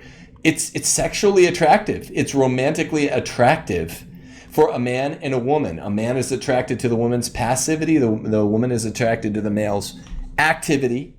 And it's what makes a marriage tick. It's what makes a marriage go, that the man is actually the gentle, loving, good-humored boss. Right. Exactly. And the woman is not supposed to be this naggy, snipey, faux leader who's just running like tyrannically all over the household, which is really what this phrase is pointing to. Happy wife, happy life, meaning everyone is going to be living in absolute hell unless like Mrs. So-and-so is getting her way. It's terrifically unflattering. Which is actually kind of true. I mean, when they say it, I'm like, yeah, that's actually what is happening in society. But the like asterisk underneath that is, but the husbands need to like confront their wife and be like, stop acting like this. Right. It's really a condescending, embarrassing thing for women to be characterized that way. And they like it. That's the thing about women. Like, I get a lot of these women that like, oh, boss babe type stuff, where they think it's like cutesy and whatever to be like this ridiculous like pretend leader. Everyone's just laughing at you. No one's like afraid of women. Everyone just like, if your husband isn't confronting you about things that you're doing wrong, it's because he's like rolling his eyes at his head at you and just thinking you're like an emotional basket case and he doesn't want to deal with you. Not because you're tough or because he's afraid of you. It's just that you've most likely have portrayed yourself as a person who's not going to handle critique very well, and you have a lazy husband and he just doesn't want to deal with your emotional outbursts. Which means also that your affection for one another has been destroyed. Yeah. Woman as leader destroys men's affection. Guess who else's affection it destroys?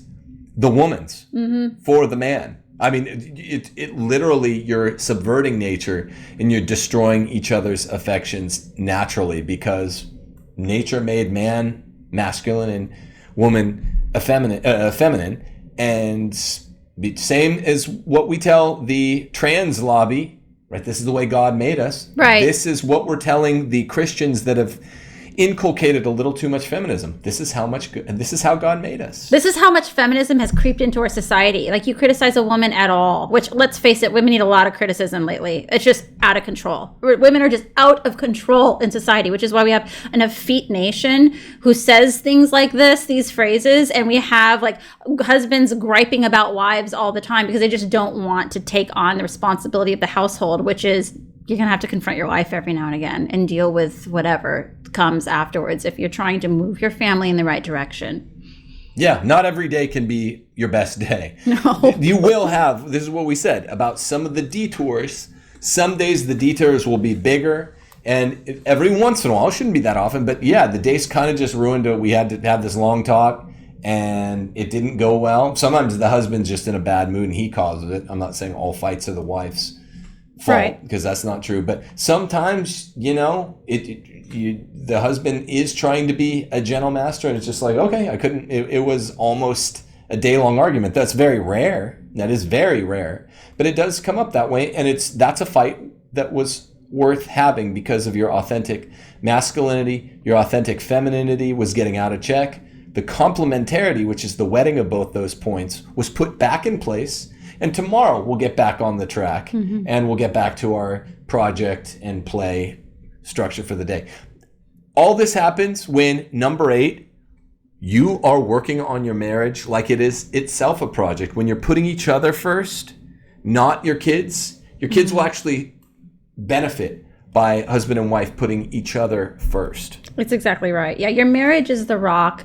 I remember I had this kind of awkward conversation with a family member when I said this. I said, my marriage is first, the kids are second.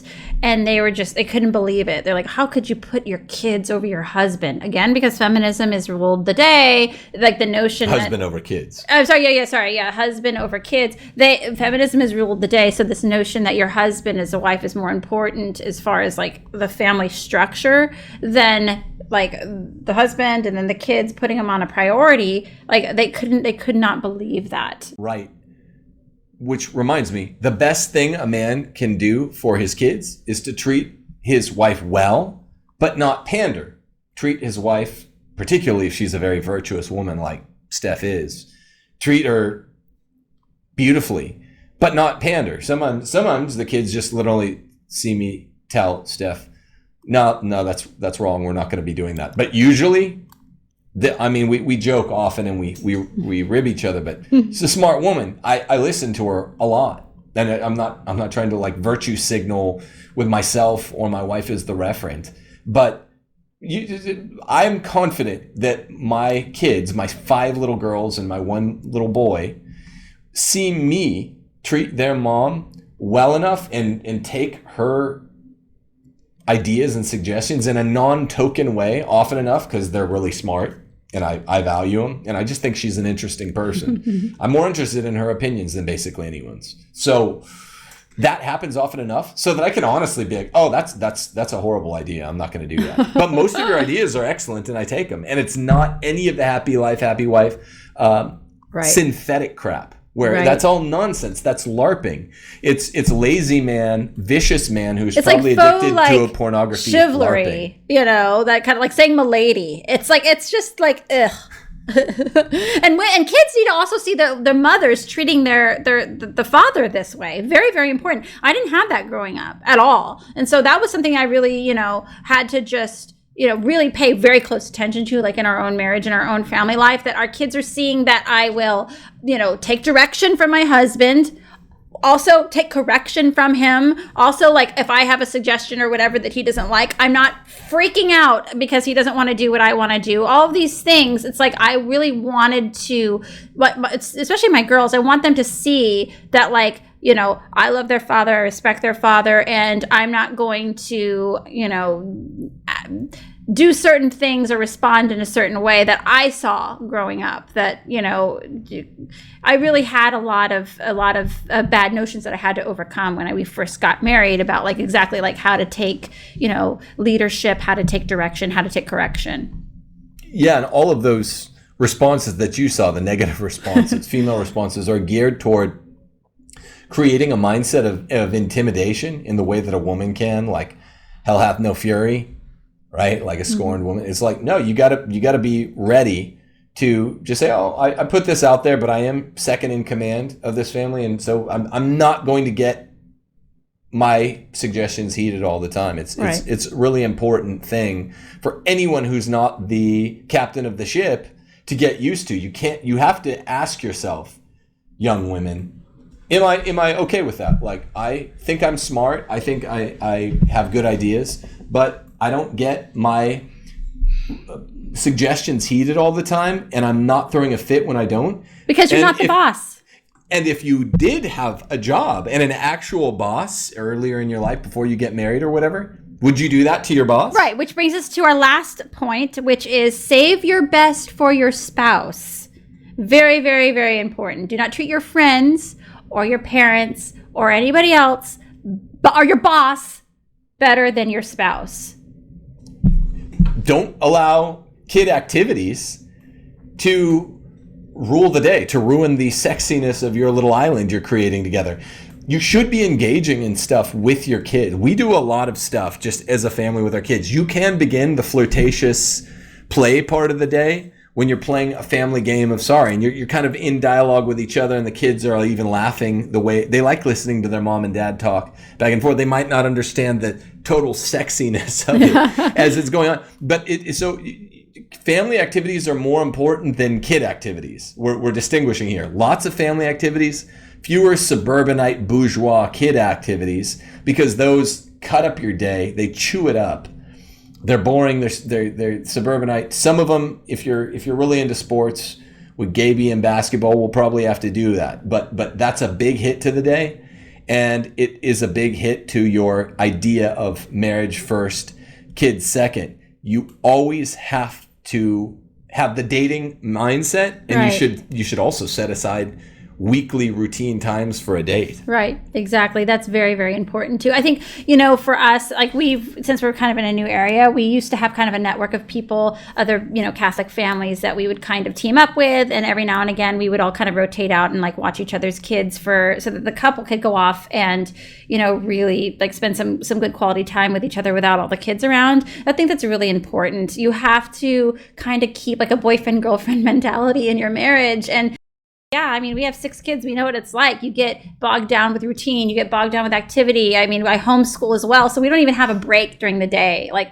between like homeschool and, or sending our kids off to school. Like we're always around each other all the time, our whole family. Anybody who knows us, like especially like we just went to a church militant conference. Tim was, there, and all of us were there too in our RV. So we're always together. But the parents do need to break off and have their own special time with one another, and not be so bogged down with the activities of the day or the week. You said kind of like you're still dating. I say 100%. Yeah. That's what the big takeaway of the day structure is like treat every day like you're dating. And yeah, some days you get into the big fight. That should be rare, and it seems more farcical. But start out every day, even when you have a project to do, like you're dating. And then when you go on an actual date, it'll be extra zesty, right? Then it's like you're surgically zeroing in on the later stage flirtation, because then you don't even have to kind of codify the fact that you're flirting with each other over a game of sorry with the kids. Then it's just you two once a week or once every 2 weeks over dinner at the table. You can have some drinks. The gloves are off, right? The mask is off. And this is something wives or husbands could actually do for their wives. It's very nice. Like there's been so many times, because as women, we all know we get totally like taken over with like our list of things that we do in the day. From the moment I wake up, and I know a lot of Catholic moms out there are going to know exactly what I'm saying. I have like a laundry list of things in my head that I'm just checking off as I go throughout the day, of things I have to do for the kids, for Tim, for myself, for the household. It's just constant. And one of the things that, husbands can do that can really, help their wives or really just show their wives how much they love them is just be like, hey, listen, I'm going to take you out on a date tonight. So I really encourage husbands to really just don't let your wife always do that sort of thing. Don't let your wife just plan those things. You as Catholic husbands, honor your wife and show her how much you appreciate her hard work and what she's doing for your family by saying, hey, I'm going to take you on a date. Get in your best dress and it's going to be tonight at 6. Make sure the kids are going to be taken care of. Make sure you're ready to go. And I'm going to take you out somewhere nice tonight. That's interesting. So you're saying, I'm like learning something now. Yeah. So you're saying this isn't role played or anything. You're saying even within a marriage, it's not just an analogy, pretend you're dating like LARPing because it's good for sexiness. But you're saying actually say, hey, can I take you out tonight? Yeah, because comfortability makes things dull. Let's all be honest. Boring and routine makes things boring. It's nice to jazz things up a bit. And husband's asking his wife on a date, hey, I'm going to take you to a surprise date tonight. These sorts of things. Wear that one dress, please. Yeah, please wear that one dress. And wives, wear it. Don't argue oh, I don't like that dress. Wear the dress that he likes. But those sorts of things really jazz up the marriage and keep things fresh. Again, we're Catholics. We want our marriages to last as long as they can last. And we don't want them to be boring. You mean till death do you part. Yes, till death do his part. You want to keep things fun and fresh as long as you can. I've met older couples. My grandmother, and her husband, they were a lovely couple. You could tell they really loved each other, and they were older. They were in their 80s. You know what I mean? It doesn't have to just die. Whenever you're elderly, keep that going if you can. And obviously, with every age group, there's different ways of doing that. But if you're a younger couple and you're like us, husbands, ask your wives out on a date. Take them somewhere they like. Women, wear dresses that your husband wants to see you in if he asks you, or whatever. Simple. Yeah, that's actually helpful. Also, save your best for your spouse. Never keep secrets. That's kind of the other side of don't piss and moan about your spouse to anyone else. Never keep a secret. People would tell me stuff. Oh, this is just between me and you. Don't tell Steph. Don't tell Steph. And it's kind of a group. I'm like, okay, one flesh, right? So we actually become one flesh. So I generally will never agree to a secret. It's I won't tell a soul. Aside from if it's something that's kind of relevant, I can't promise to. I think it's actually immoral because we are one flesh. Everything he knows, I know. Everything. And that's another way, I think one of our things that we really want to be encouraging these couples is to be projecting to the world.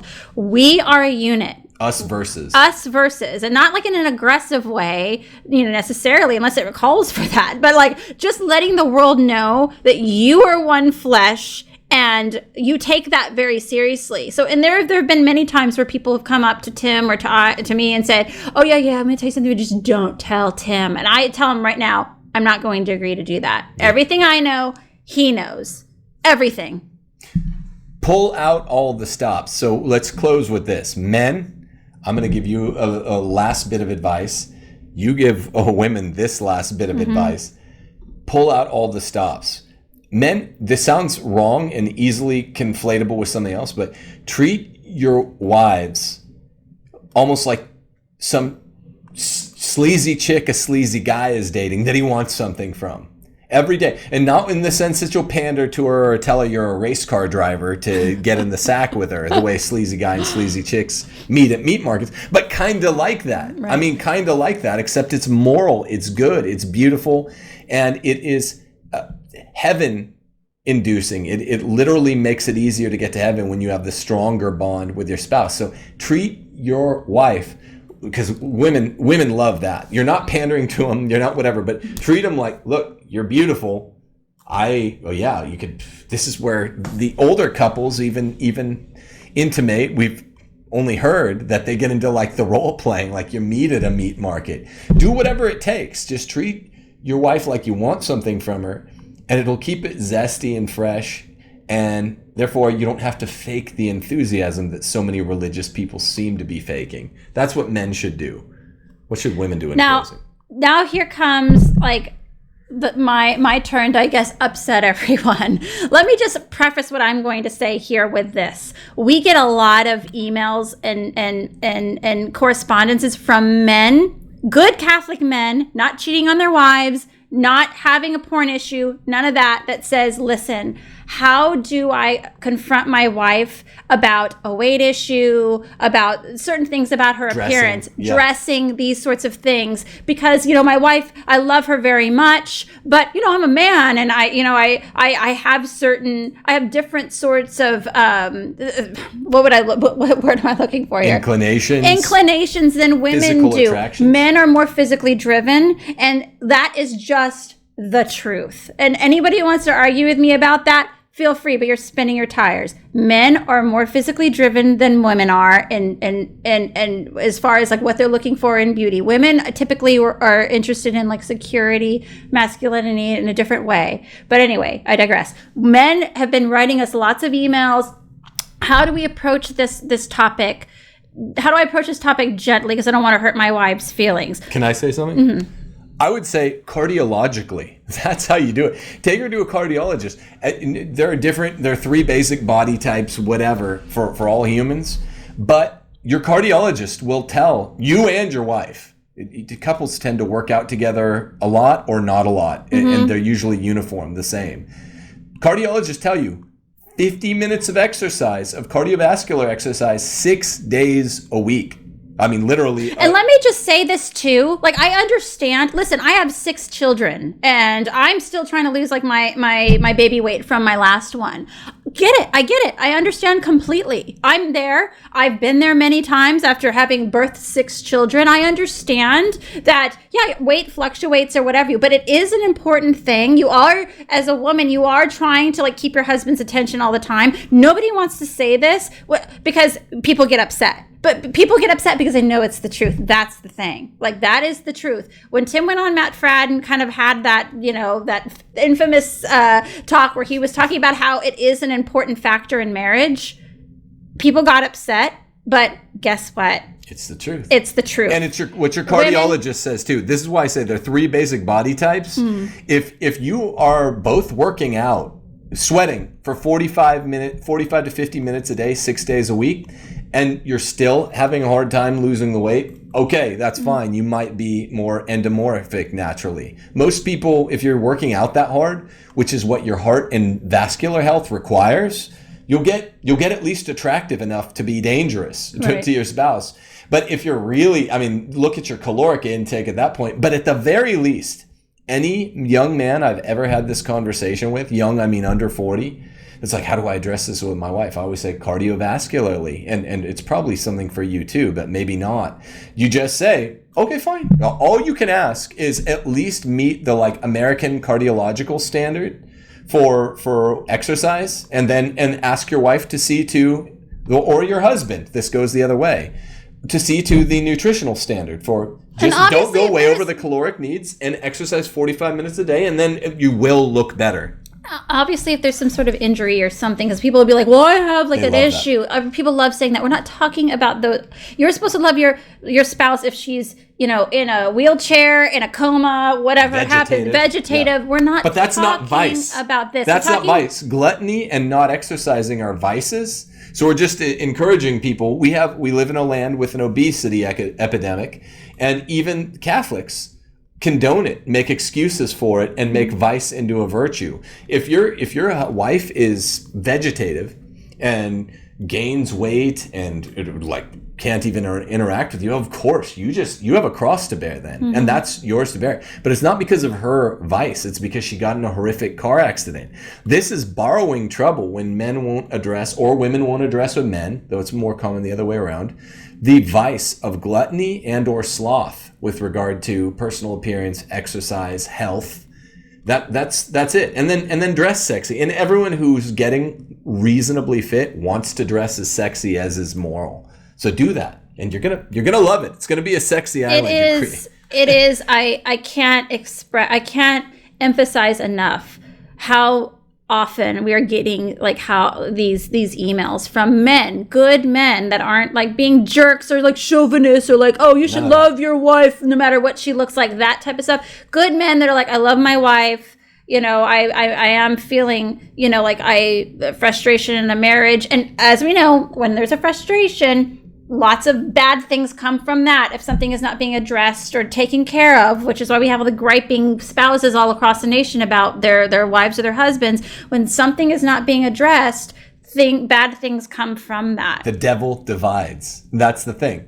That's the time you say, okay, so just as the priest, prophet, king of the household, preach what's good for the goose, which is also good for the gander, and you're not going to go wrong. We get this email frequently. Steph is not exaggerating. Also, I'm putting a section in my book about this, just like, just explaining to other women that, like, listen, whereas conservative Catholics, we know men and women have different souls. That doesn't stop at what drives them sexually and what drives them visually, just because it hurts your feelings. There's truth there. And we all know it's true. That's why women tend to get their feelings hurt about it, because they know if they're not tending to those sorts of things, their appearances or how they're projecting themselves to their husband, not just wearing sweats all day. And of course, this applies to men too, but the problem really mostly lies with women.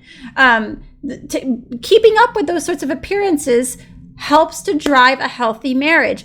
Just the facts. That's just the truth, guys. And it's good for your virtue. Yeah. And it literally makes you non-gluttonous. It makes you... it goes to men, too. And all these people that were getting mad at Tim for the Matt Fradd interview when he was mentioning this, and they were writing me, I'm just like, listen. Haven't backed off a bit. The truth hurts sometimes. It's the truth. Sorry. No one's saying you have to be like supermodel thin or anything like that, but don't be gluttonous. Keep a mind for your figure, men and women, for your spouse. You're in this together for the rest of your lives. It matters. And you should try to live as long as you can for your kids and your grandkids. What's your height? What's your weight? I'll tell you. How many do you do 45 minutes of cardiovascular a day? It's a really simple conversation.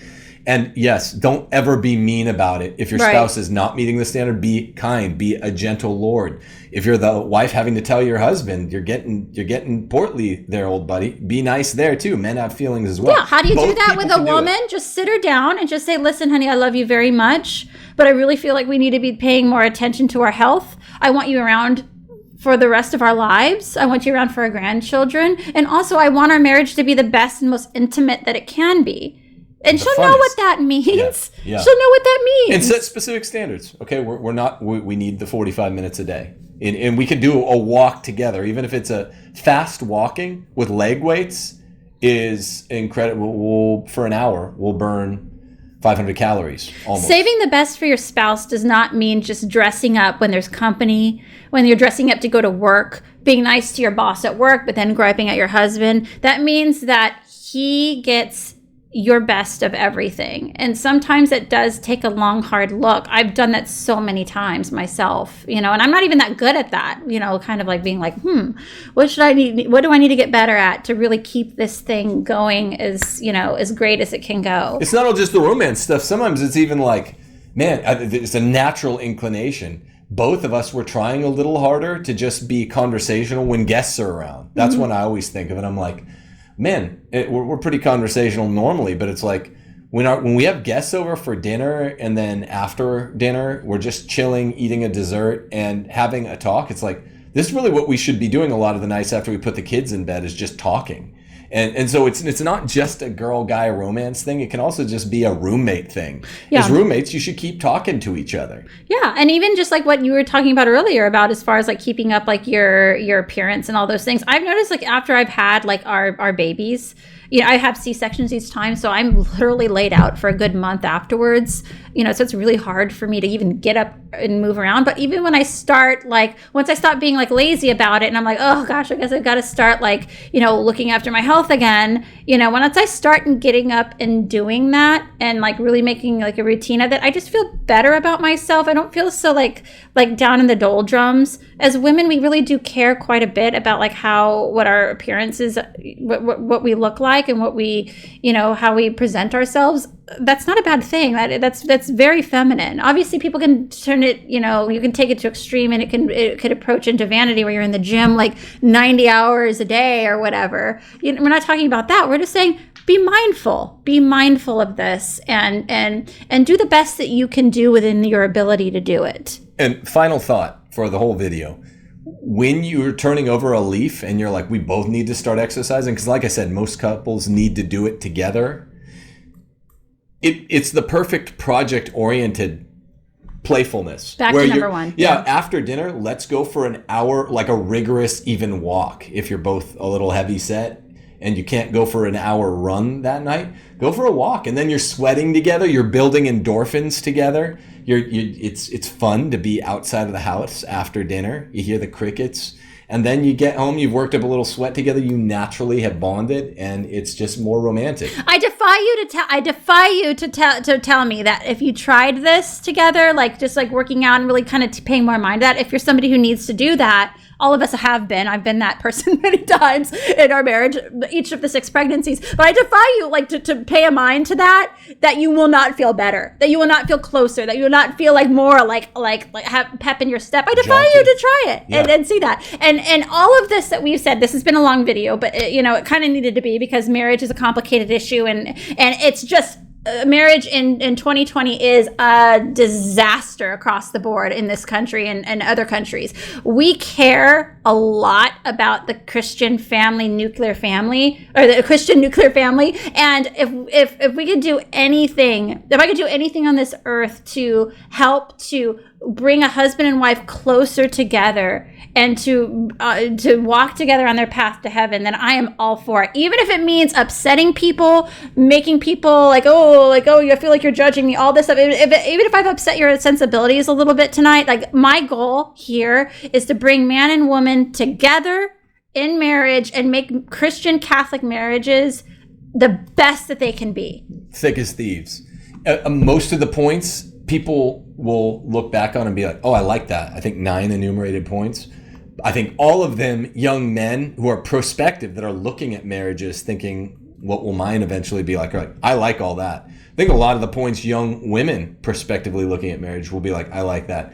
A couple of the points, like Steph said, will be less popular, but they're all geared toward, and the devil hates it, toward bringing you closer with your spouse, even to the detriment of maybe being close with outside friends, outside nuclear family, whatever. It's you two versus, and all of these 9 points, whether you like them, whether a couple of them made you mad, will make your marriage closer.